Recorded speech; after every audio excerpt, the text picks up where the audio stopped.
என் அன்பு மாணவர்களுக்கு வணக்கம். இந்த வீடியோவில் ஒரு இம்பார்ட்டன்ட் 10 மார்க்ஸ் ப்ராப்ளம் வந்து பார்க்க போகிறோம். ரொம்ப ஈஸியான மெத்தடில் சொல்லித்தர போகிறோம். நல்லா கிளியராக கவனிங்க. இப்போ கொஸ்டின் என்ன கேட்டிருக்காங்க பாருங்கள். ஒரு கம்பெனி வந்து எலக்ட்ரிக்கல் பல்பை வந்து மேனுஃபேக்சர் பண்ணுது. சரிங்களா? ஒரு கம்பெனி வந்து என்ன எலக்ட்ரிக் பல்பை வந்து மேனுஃபேக்சர் பண்ணுது. அதில் 2% ஆஃப் பல்பு வந்து டிஃபெக்டிவாக இருக்குது. அதில் என்ன இருக்குது பாருங்கள், 2% ஆஃப் பல்ப் வந்து டிஃபெக்டிவ். அப்போ அந்த டிஃபெக்டிவ் பல்ப் என்னென்னு எடுத்துக்கணும், பின்னு எடுத்துக்கணும். பி ஈக்குவல் டு எவ்வளவு, 2%. அந்த 2% நம்ம ஃபஸ்ட்டு எப்படி எழுதலாம்? பர்சன்டேஜை 2/100 எழுதுறாங்களா? பர்சன்டேஜ்னா 100, இங்கே 2%னால 2/100. புரியுதுங்களா? எலக்ட்ரிக்கல் பல்பை வந்து மேனுஃபேக்சர் பண்ணக்கூடிய கம்பெனி, அதில் வந்து பார்த்தீங்கன்னா ஒரு 2% ஆஃப் பல்ப் வந்து டிஃபெக்டிவ் இருக்குன்னு சொல்லியிருக்காங்க. அப்போ பி ஈக்குவல் டு 2/100 எழுதியாச்சு. 2%னால 2/100.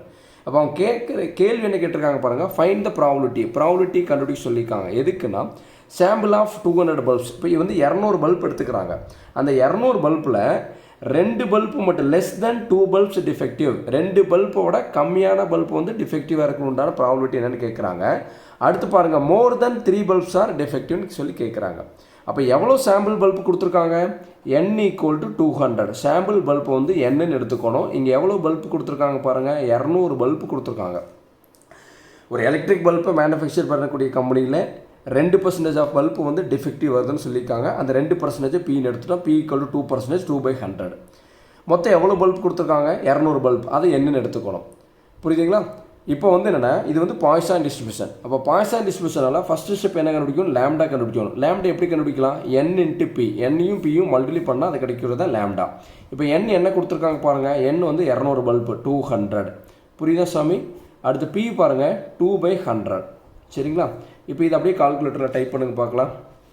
200 ப்ராக்கெட் ஓப்பன் பண்ணி 2/100 ப்ராக்கெட் க்ளோஸ் பண்ணி இப்போ ஈக்குவல் டு வந்துங்க. ஆன்சர் என்னது பாருங்கள், 4. அப்போ லேம்டாவோட ஆன்சர் கிடச்சிருச்சு. Lambda equal to 4. ஃபஸ்ட்டு நம்ம எதை பற்றி பேசுகிறாங்களோ அதை பின்னு எடுத்துக்கணும். பி வந்து பாருங்கள் 2%, 2/100 கொடுத்தாச்சு. n வந்து பாருங்கள் 200 பல்ப்ஸ் கொடுத்துட்டாங்க. அப்போ என்னையும் பியும் மல்டிப்ளை பண்ணால் நம்மளுக்கு என்ன கிடைக்கிறது? லேம்டா கிடச்சிடும்.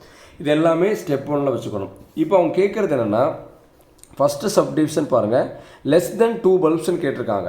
ஃபஸ்ட் நம்ம அந்த ஸ்டெப் 1ல் லேம்டா கண்டுபிடிச்ச உடனே ஃபஸ்ட் நம்ம பண்ண வேண்டியது என்னென்னா, ஃபஸ்ட்டு ஃபார்முலா எழுதிக்கலாம். எதனுடைய ஃபார்முலான்னு பாருங்கள், பாய்சான் டிஸ்ட்ரிபியூஷனுடைய ஃபார்முலா எழுத போகிறோம். P of capital X equal to small x equal to சமி நல்லா கவனிச்சுங்க, e power minus lambda into lambda power x divided by x factorial. இதுதான் வந்து பாய்சான் டிஸ்ட்ரிபியூஷனுடைய formula. E power minus lambda, lambda power x divide by x factorial. இங்கே lambda வந்து இங்கே lambda வரும், இங்கே மேலே எக்ஸ் வரும்போது கீழே எக்ஸ் வரும். கீழே இருக்கிறது பாருங்கள் ஃபேக்டோரியல். இப்போ என்ன பண்ணோம்னா, இந்த லேம்டாவோட வேல்யூ இருக்குது பார்த்தீங்களா, இந்த லேம்டா வந்து பார்த்தீங்கன்னா லேம்டா இருக்கிற இடத்துல நம்ம கொடுத்துருவோம். ஃபஸ்ட்டு இதுதான் வந்து ஃபஸ்ட்டு ஃபார்முலா தான் வரும். ஃபார்முலாவில் பார்த்தீங்கன்னா லேம்டா வேல்யூ ஃபஸ்ட்டு கொடுத்துக்கலாம். P of capital X equal to small x equal to e power மைனஸ்க்கு மைனஸ், லேம்டாவோட ஆன்சர் பாருங்கள் 4. E power minus 4. இந்த லேம்டாக்கு பதில் என்ன கொடுக்கலாம்? 4. பவரில் என்ன இருக்குது பாருங்கள், x divided by x factorial. சமி புரியுதுங்களா? இதுதான் வந்து பார்த்தீங்கன்னா P of capital X equal to small x, லேம்டாக்கு பதில் வேல்யூ கொடுத்துட்டேன். E power minus 4 divide into இங்கே லேம்டாக்கு பதில் என்ன 4. இந்த மைனஸ் வந்து ஃபார்முலாவில் இருந்தக்கூடிய மைனஸ், அதை தான் இங்கே கொடுத்துருக்கான். இ பவர் மைனஸுக்கு மைனஸ், லேம்டாக்கு பதில் 4. இந்த லேம்டாக்கு பதில் என்ன கொடுக்கலாம்? 4. பவரில் என்ன இருக்குது? X divide by x factorial கொடுத்தாச்சு. இது ஈக்குவேஷன் நம்பர் நம்ம 1ன்னு வச்சுக்கலாம் புரியிருக்காங்க. இப்போ பாருங்கள் நல்லா கவனிச்சுங்க, இந்த எக்ஸுக்கு மட்டும்தான் நம்ம வேல்யூ மாற்ற போகிறோம், வேறு எதுவுமே மாறாது. இந்த இ பவர் மைனஸ் 4ங்கிறது எல்லாத்துக்கும் நம்மளுக்கு காமனாக வச்சுக்க போகிறோம். சமி புரியுதுங்களா? இப்போ அவங்க என்ன கேள்வி கேட்டிருக்காங்க பாருங்கள், ஃபஸ்ட்டு சப்டிவிஷனில் பாருங்கள், லெஸ் தேன் 2 பல்ப்ஸ்ன்னு கேட்டிருக்காங்க. என்ன? Less than 2 bulbs. 2 பல்ப்ஸுக்கு விட கம்மியாக இருக்கக்கூடியது defective. Less than 2 bulbs are defective. சொல்லுங்கள் பார்க்கலாம். Less than 2 bulbs are defective. அதுக்குண்டான ப்ராபபிலிட்டி கேட்குறாங்க. பாருங்கள், ப்ராபபிலிட்டினா பி கேபிட்டல் எக்ஸ் எழுதிக்கலாம். லெஸ் தென் 2 பல்ப்ஸ்னு கொடுத்துட்டாங்களா? அப்போ லெஸ் தென் என்ன? லெஸ் தென் சிம்பிள் கொடுத்துருங்க. 2 பல்பு. அப்போ P of capital X less than 2. புரியுதுங்களா? அப்போ லெஸ் தென் 2னா என்ன வரும்னு பாருங்கள், 2வோட கம்மி என்னென்ன வரும்னு பாருங்கள். P of capital X equal to 0 plus P of capital X equal to 1. சமி கரெக்டுங்களா? 2வோட கம்மி என்ன? 0 பல்ப் டிஃபெக்டிவ் வரலாம், அடுத்து 1 பல்ப் டிஃபெக்டிவ் வரலாம். கரெக்டுங்களா? இதுதான் வந்து லெஸ் தென் 2னுடைய மீனிங். இப்போ பாருங்கள், ஸ்மால் எக்ஸ் இருக்கிற இடத்துல என்னக்கு பாருங்கள் 0 இருக்குது. அடுத்து ஸ்மால் எக்ஸ் இருக்கிற இடத்துல இருக்குது பாருங்கள் 1 இருக்குங்களா. இப்போ இந்த ஸ்மால் எக்ஸுக்கு பதிலாக என்ன கொடுக்கணும்னா 0 வரணும். இங்கே வந்து 0 ஃபேக்டோரியல், இங்கே 1 வரும், இங்கே வந்து 1 ஃபேக்டோரியல். இந்த e⁻⁴ வந்து ரெண்டுக்குமே காமன் தான். அதனால் இந்த e⁻⁴ வந்து நம்ம காமனாக வெளியே எடுத்துக்கலாம். சாமி நல்லா கவனிங்க, இந்த e⁻⁴ வந்து காமனாக எடுத்துக்கிறேன். எப்படி சார் எடுக்கிறீங்கன்னா இங்கே பாருங்கள், ஸ்மால் எக்ஸுக்கு பதிலாக 0 கொடுக்கும்போது e⁻⁴ into 4⁻0 divide by 0 factorial வரும். அடுத்து ப்ளஸ் ஸ்மால் எக்ஸ் மேலே 1 கொடுக்கும்போது e⁻⁴ இன்ட்டு 4⁻1 டிவைட் 1 ஃபேக்டரியில் வரும். e⁻⁴ முதல்ல வெளியே எடுத்துக்கலாம். புரியுதுங்களா சாமி? நான் எப்படி சொன்னேன்னு புரியுதுங்களா? வேணா ஒரு ஸ்டெப்பு உங்களுக்கு போட்டு காமிக்கிறப்பாருங்க. e⁻⁴ இன்ட்டு எக்ஸுக்கு பதிலாக பாருங்கள் என்ன கொடுக்க போகிறோம், 0 கொடுக்க போகிறோம். 4⁻0 டிவைடட் பை எக்ஸ் ஃபேக்டோரியல், அப்போ 0 ஃபேக்டோரியல். எக்ஸ் இருக்கிற இடத்துல இங்கே 0, இங்கே 0 கொடுத்துருக்கோம். அடுத்து எக்ஸுக்கு பதிலாக என்ன கொடுக்கணும், 1. இந்த e⁻⁴ அது அப்படியே தான் வரும். இன்ட்டு 4 ஸ்மால் எக்ஸுக்கு பதில் என்ன கொடுக்க போகிறோம், 1 டிவைடட் பை 1 ஃபேக்டோரியல். இதைத்தான் நான் முதல்ல சொன்னேன். இங்கே இருக்கக்கூடிய e⁻⁴ இங்கே e⁻⁴ காமனாக முதல்ல எடுத்துக்கலான்ட்டு. சாமி நான் சொல்கிற மீனிங் புரியுதுங்களா? ரவுண்ட் பண்ணி எதுக்காக வச்சுருக்கேன்னா e⁻⁴ காமன், எது போட்டாலுமே அது அப்படி e⁻⁴ காமனாக வெளியெடுத்துடலாம். வெளியெடுத்துட்டா நம்மளுக்கு மீதி என்ன இருக்குது பாருங்கள், 4⁻0 டிவைட் பை 0 ஃபேக்டோரியல் இருக்குது. அடுத்து பாருங்கள் 4⁻1 டிவைட் பை 1 ஃபேக்டோரியல் இருக்குது. சாமி கரெக்டுங்களா? 4⁻1 டிவைட் பை 1 ஃபேக்டோரியல் இருக்குது. இது நீங்கள் ஒரே ஸ்டெப்பில் இப்படியே நீங்கள் கால்குலேட்டர் அடிச்சுக்கலாம். இது நம்ம வந்து ஈஸியாக வந்து நம்ம வந்து சிம்பிளிஃபை பண்ணிக்கலாம். இங்கே பாருங்கள் e⁻⁴ இந்த e⁻⁴ அப்படியே வச்சுங்க. இப்போ பாருங்கள் கால்குலேட்டர் எடுத்துங்க. கால்குலேட்டர் எடுத்துகிட்டு இங்கே 4⁻0 டிவைடட் பை அடுத்து பாருங்கள் 0 ஃபேக்டோரியலுக்கு ஷிஃப்ட் எம்டி x⁻⁻1. ஆன்சர் என்ன பாருங்கள் 1. புரியுதுங்களா? அடுத்து 4⁻1 வந்து என்ன வரும், 4 வரும். 1 ஃபேக்டோரியல் வந்து 1 தான். 4 டிவைட் பை 1 வந்து 4னு வரும். இப்போ கால்குலேட்டர் போட்டு பாருங்கள், 4⁻1 டிவைடட் பை 1 அமுத்தி ஃபேக்டோரியலுக்கு ஷிஃப்ட் அமுத்தி x⁻⁻1 அமுத்துங்க. இப்போ ஈக்குவல் டு ஆன்சர் என்னது பாருங்கள் 4. புரியுதுங்களா சாமி? இப்போ கால்குலேட்டரை போடுங்க. சாமி நல்லா கவனிங்க. கால்குலேட்டர் என்ன மாற்றலாம், ஷிஃப்ட் அமுத்தி ஐஎன் மாதிரி ஒரு பட்டன் இருக்குது பார்த்தீங்களா, இந்த பட்டன் அமுத்தினா வந்துடும். e⁻⁻4 நம்ம இந்த கால்குலேட்டரில் நீங்கள் e⁻⁻4 இப்படி அடிச்சிங்கன்னா சின்டெக்ஸ் எரர்னு வரும். அதனால் என்ன பண்ணணும்னா ஷிஃப்ட் அமுத்தி அமுத்திட்டு e-4 தான் வரணும். புரியுதுங்களா?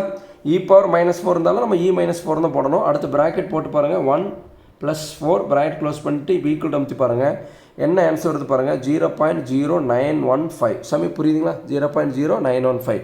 பாயிண்ட்டுக்கு அப்புறம் ஒரு 4 டிஜிட் மட்டும் எடுத்துக்கலாம். P(x) <2). இதுதான் வந்து <2 பல்ப்ஸ் ஆர் டிஃபெக்ட்டுக்கு உண்டான ஆன்சர். புரியுதா சாமி? 0.0915. அடுத்து நம்ம கண்டுபிடிக்க வேண்டியது என்னென்னு பாருங்கள். அடுத்து என்ன கேட்டிருக்காங்க, இப்போ <2 பல்ப்ஸ் கண்டுபிடிச்சோம். அடுத்து வந்து (3 பல்ப்ஸ் ஆர் டிஃபெக்டிவ்னு கேட்டிருக்காங்க. (3 பல்ப்ஸ் ஆர் டிஃபெக்டிவ் அது எழுதிக்கலாங்களா? செகண்ட் சப்டிவிஷன் உங்களுக்கு புரியிருக்காக எழுதுகிறேன். (3 பல்ப்ஸ் ஆர் 3 பல்புக்கு மேலே இருக்கிற டிஃபெக்டிவ் பல்ப்ஸ் சொல்லிக்காங்க. (3 பல்ப்ஸ் ஆர் டிஃபெக்டிவ். இப்போ ப்ராபபிலிட்டிக்கு P எழுதிக்கலாம். P(X) கொடுத்துட்டாங்களா, மோர் தென்னாவே கிரேட்டர் தென் அர்த்தம். எவ்வளவு பாருங்கள், 3 பல்பு. புரியுதுங்களா? 3 பல்போட 3 பல்புக்கு மேலே இருக்கக்கூடிய டிஃபெக்டிவ் சொல்லியிருக்காங்க. சாமி புரியுதுங்களா? அப்போ 3 பல்புக்கு மேலேன்னு பாருங்கள், இதை நல்லா கவனிங்க. மொத்தம் நம்மளுக்கு எவ்வளோ பல்ப் இருக்குது, 200 பல்ப் இருக்குங்களா. அப்போ 3 பல்புக்கு மேலே எவ்வளோ வரும், 4, 5, 6, 7, 8 இந்த மாதிரி எவ்வளோ வரைக்கும் வரும், 4, 5, 6, 7லேருந்து எவ்வளோ இருக்குது, அப் டு 200 வரைக்கும் எழுதணும். அப்போ எவ்வளோ பெருசாக வரும் யோசிச்சு பாருங்கள். நான் சொல்கிற மீனிங் புரியுதுங்களா?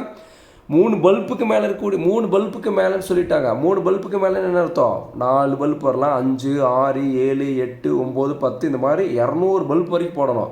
அது வரைக்கும் போனால் நம்மளுக்கு வந்து டைம் பத்தாது. அதுக்காக என்னென்னா நம்மளுக்கு வந்து ஒரு ஷார்ட்கட் இருக்குது. என்ன ஷார்ட்கட் படிச்சிருக்கோம், இந்த மாதிரி கிரேட்டர் தென் வந்ததுன்னா நம்ம எப்போ பண்ணணும், 1- ஃபார்முலா யூஸ் பண்ணணும். கரெக்டுங்களா?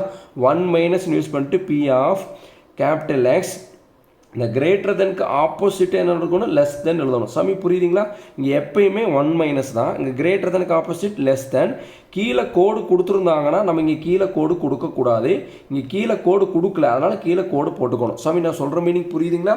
என்ன பண்ணணும், 1- P(X) கிரேட்டர் தெனுக்கு ஆப்போசிட் லெஸ் தென். இங்கே கீழே கோடு கொடுக்கல, அதனால அந்த கோடுங்க கொடுத்துருக்கேன். சாமி புரியுதுங்களா? கொடுத்துட்டு இங்கே என்ன பண்ணணும், 3ன்னு எழுதிக்கணும். இப்போ பாருங்கள், நம்மளுக்கு வந்து 1- P(X) less than or equal to 3. அப்போ 1- இது P(X) less than or equal to 3 என்னன்னு பாருங்கள், 0 வரும், 1 வரும், 2 வரும், 3 வரும். கரெக்டுங்களா? அப்போ P(X) equal to 0 plus P(X) equal to 1. சாமி புரியுதுங்களா? Plus P(X) equal to 2. அடுத்து என்ன வரும், ப்ளஸ் P(X) ஈக்குவல் டு 3ன்னு வருங்களா. P(X) equal to 3. இவ்வளவு தான். இப்போ பாருங்கள், இந்த வேல்யூ எல்லாம் இதில் கொடுக்கலாங்களா. 1- சாமி புரியுதா? 1 மைனஸ் இப்போ பி ஆஃப் கேபிட்டல் எக்ஸ் இங்கே வந்து இ பவர் மைனஸ் 4 பார்த்தீங்களா, அந்த இ பவர் மைனஸ் 4 காமனாக ஃபஸ்ட் நம்ம வெளியே எடுத்துக்கலாங்களா? இன்னும் எல்லாத்துலையும் இ பவர் மைனஸ் 4 வரும், காமனாக வெளியே எடுத்துக்கலாம்.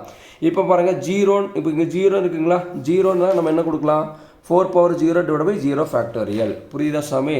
அப்போ 4 power 0 divide by 0 factorial plus அடுத்து 1க்கு பாருங்கள் 4 power 1 divide by 1 factorial, 4 power 1 divide by 1 factorial plus இதுக்கு என்ன கொடுக்கலாம், 4 பவர் 2 டிவைட் பை 2 ஃபேக்டோரியல், 2 வரும்போது 4 power 2 divide by 2 factorial plus எக்ஸுக்கு பதில் 3க்கு பதிலாக பாருங்கள் என்ன வரும், 4 பவர் 3 டிவைட் பை 3 ஃபேக்டோரியல். சாமி புரியுதுங்களா?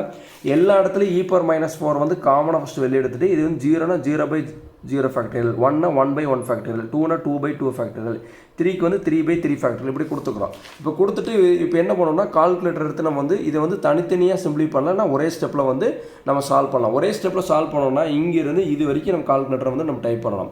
ஃபஸ்ட்டு வந்து தனித்தனியாக ஃபஸ்ட்டு வந்து சிம்பிளிஃபை பண்ணி காமிக்கிறேன். இங்கே பாருங்கள் 1 மைனஸ் இ பவர் மைனஸ் 4 அப்படியே வச்சுக்கோங்க.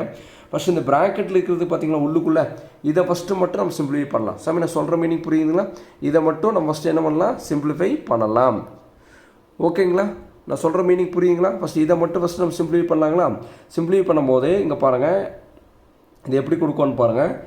ஃபஸ்ட்டு 4 ப்ராக்கெட் கொடுத்துலாம், ப்ராக்கெட் கொடுத்துட்டு 4 ப்ராக்கெட் க்ளோஸ் பண்ணிட்டு பவர் 0 டிவைட் பை 0 அமுத்தி ஷிஃப்ட் அமுத்தி எக்ஸ் பவர் -1 அமுத்திங்கன்னா இதோட ஆன்சர் வந்துடும். இதோட ஆன்சர் என்னன்னு பாருங்கள் 1. அடுத்து 4 power 1 divide by 1 factorial bracket கொடுத்துட்டு பாருங்கள் 4 பவர் 1 டிவைட் பை 1 அமுத்தி ஷிஃப்ட் அமுத்தி எக்ஸ் பவர் -1 கொடுத்தீங்கன்னா என்ன வருது பாருங்கள் 4. அப்போ 1 + 4. சமி புரியுதுங்களா? இதோட ஆன்சர் இது, இதோட ஆன்சர் இது. அடுத்து 4 ஸ்கொயர் ப்ராக்கெட் கொடுத்துட்டு பாருங்கள் 4 ஸ்கொயர் டிவைட் பை 2 ஷிஃப்ட் அமுத்தி எக்ஸ் பவர் -1 அமுத்துங்க 2 ஃபேக்டோரியல் என்ன வருது பாருங்கள் 8. இப்போ இதோட ஆன்சர் வந்து 8. சமி புரியுதுங்களா? அடுத்து ப்ராக்கெட் கொடுத்துட்டு 4 ப்ராக்கெட் க்ளோஸ் பண்ணிட்டு பவர் வந்து 3 4 power 3 divide by 3 factorial shift அமுத்தி எக்ஸ் பவர் -1 இப்போ ஈக்குவல் டு ஆன்சர் வந்து பாருங்கள் 10.66ன்னு வருதுங்களா? நீங்கள் 10.66ன்னு எழுதினாலும் கரெக்டு. சமி சொல்கிறது புரியுதுங்களா? இல்லைன்னா ஷிஃப்ட் அமுத்தி ஏபி பை சி அமுத்தினா 32/3. சமி புரியுதுங்களா?